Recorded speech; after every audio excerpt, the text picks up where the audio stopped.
In every village, stories begin with silence. The silence of night. The silence of people. The silence that hides. Secrets too heavy for the mouth. This story begins in Oyo, Ibadan, where the red earth carries the footprints of those who lived before, and where every tree has heard whispers of men and women. Obinna was a man the people respected, tall, strong, and known for his hard work on the farm.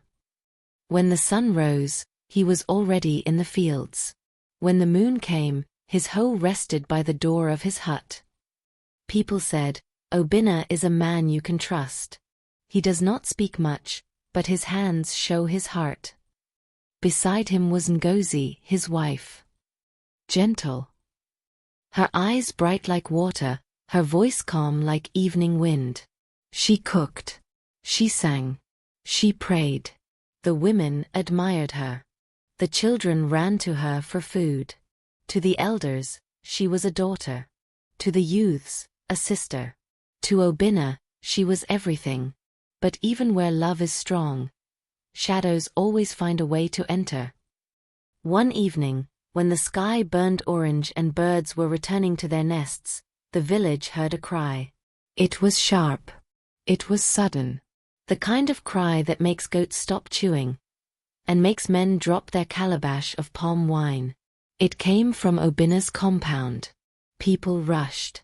They ran barefoot across the red dust shouting, "What is it? Who is crying?"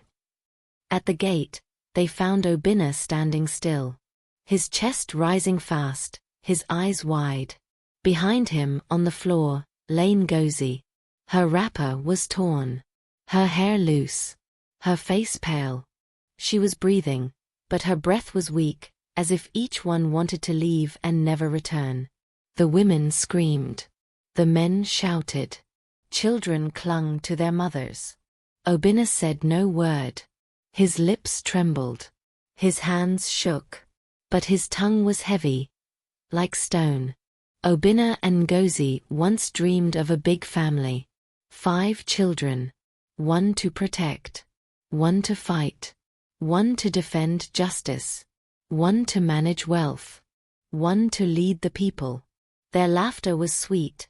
Their dreams were loud. But Ngozi, wise in her heart, began to calculate. 5 children? Feeding even one is not beans. She thought of rent, food, school fees, hospital visits. She thought of how her back already ached from market stalls.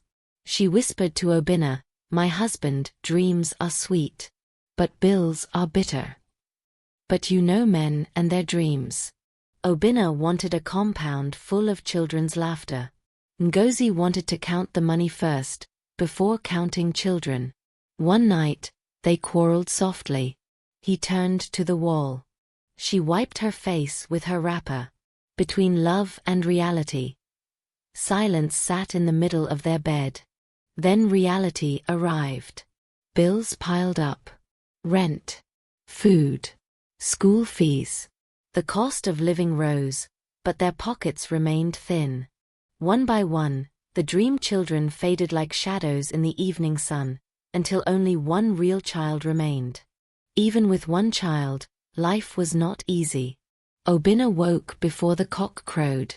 Every morning his feet touched the cold earth, his hoe on one shoulder, worry on the other. He hustled daily, farm work, carrying loads, mending fences. Money came, but it never stretched. It was like water poured into a basket. No matter how much, it always leaked away. Ngozi bent over market tables until her back ached. She sold pepper, crayfish, anything her hands could touch. Every evening, she counted coins again and again, lips moving like prayer. Sometimes she laughed at herself. This money looks full in the morning, but by evening it becomes smaller than Accra. Still, it was never enough. The neighbors whispered. They remembered the big talk of 5 children. Now they saw only 1, and even that one looked like a burden. They planned for 5, a woman muttered at the well. But even 1 is too much for them, another answered. Their laughter cut deeper than hunger. The child grew. His eyes wide, watching everything. His father's tired steps. His mother's weary hands. The whispers. Though no one told him, he knew. One night, he asked, "Mama, am I too much for you?" Ngozi's heart broke. She pulled him close. "No, my son. You are our joy." But inside she feared. The boy was already carrying the weight of being their only hope. A small child. Under a shadow too heavy even for grown men. In Africa, hardship is both a teacher and a test. It bends people, but it also sharpens them. From Obinna and Ngozi's struggle, a lesson began to grow. Planted not in their farm, but in their child. Have you heard the proverb, "A single tree can still cast a long shadow"? That was this boy. Alone, yet carrying the weight of many. Another says, "One goat with wisdom can feed a whole compound." This child, though only one, began to carry the spirit of 5. When power cut, as it always did, he sat by candlelight, bent over his books.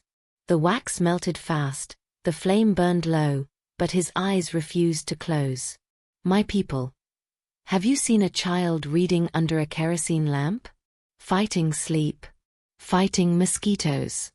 Refusing to give up? That was him. Every challenge made him sharper. No school fee? He listened harder in class. Food small? He endured hunger without complaint. Parents arguing? He pretended to sleep, but gathered wisdom with his ears. Though he was one, people began to say, "This boy has the heart of many." But is it not strange how life works? Obinna dreamed of 5. Yet the one child left behind carried the strength of them all. Could it be that hardship was not punishment, but preparation? Maybe you too, listening now, are carrying a burden that feels too heavy. But what if it is shaping you into someone stronger than 5 others put together? Dreams may fade, but destiny never hides. One child, sharpened by hardship, can rise like 5. Because in this world, it is not the number of children you have, but the strength inside the one you are given. Years passed. The child who once read by candlelight grew into a man. His shoulders carried not just age, but responsibility. He was no longer the boy neighbors whispered about. He was the man they now pointed to with pride. Success followed him, not easily, not suddenly, but step by step, struggle by struggle. Obinna and Ngozi, now with gray hair, sat one evening watching him.